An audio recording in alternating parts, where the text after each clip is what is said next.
Donc je te propose de continuer un peu plus autour de cette question du temps. D'accord.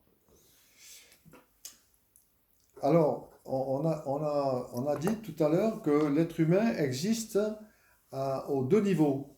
Au niveau temporel, du fait de son corps et du fait de ses apprentissages, ces différents savoirs qui sont nécessaires pour exister dans la société. Et en même temps, il existe aussi à un niveau non temporel, c'est-à-dire un niveau où il n'y a pas d'apprentissage, où il n'y a pas de progressivité, comme dans la joie, comme dans le bonheur, comme dans la beauté. Il n'y a pas de plus en plus, il n'y a pas il y a pas le plus en plus. Voilà. Et il se trouve que du fait de nos différentes cultures, nous avons été dépossédés de la dimension non temporelle. Nous avons été tenus à l'intérieur de la dimension temporelle, que ce soit par les religions, que ce soit par les philosophies, que ce soit par les différentes formes d'éducation. Euh, nous, nous existons essentiellement au, au niveau spatio-temporel. Voilà. Ce qui fait que nous sommes handicapés en tant qu'êtres humains.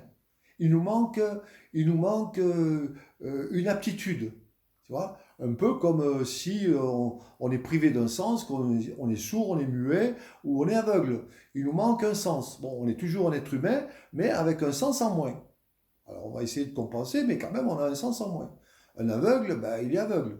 Donc il ne peut pas voir les couleurs, il y a une dimension qui lui manque.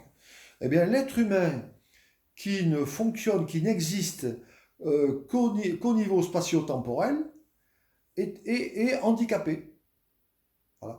C'est certainement ce que Krishnamurti voulait dire par aliénation. L'être humain est aliéné, donc il veut le libérer de cette aliénation, c'est-à-dire lui restituer cette partie dont il a été amputé, ou il n'est pas amputé, mais il est empêché.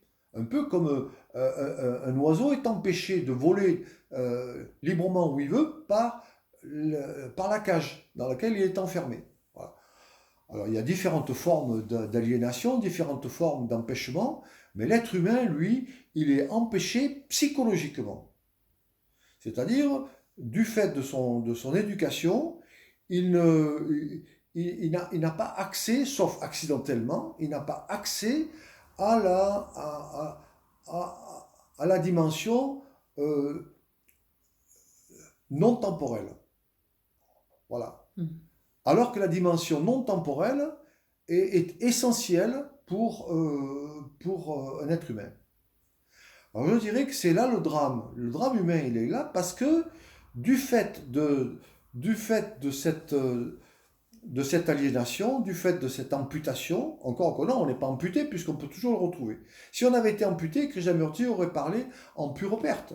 Voilà. Mais on est comme un prisonnier. Un prisonnier, ben, il peut toujours sortir. Un jour, on va ouvrir la porte, où il va percer un tunnel. Tu vois, il va se libérer. Donc la liberté est de l'autre côté du mur. Mais quelqu'un qui est exécuté, par exemple, qui passe au poteau d'exécution, lui, il est fini, il est terminé. Il y a plus de possibilité de recours. Voilà. C'est pour ça on a arrêté la peine de mort, d'ailleurs, dans certains pays développés, parce que on sait très bien qu'il peut y avoir eu une erreur judiciaire, et donc si on exécute le condamné, évidemment, il n'y aura pas de réhabilitation possible. Voilà. Les Américains n'ont toujours pas compris ça, mais en France, on l'a compris, grâce à M. Mitterrand, merci. Donc, du fait qu'il y a toujours cette possibilité de se réapproprier cette dimension non temporelle, fait que Krishnamurti a parlé à tout le monde. Il n'a pas parlé à seulement quelques individus, il a parlé à tout le monde. Parce que personne n'est définitivement amputé de cette dimension-là. Voilà. Et ça, c'est plutôt une bonne nouvelle, ça, de comprendre ça. Alors moi j'associe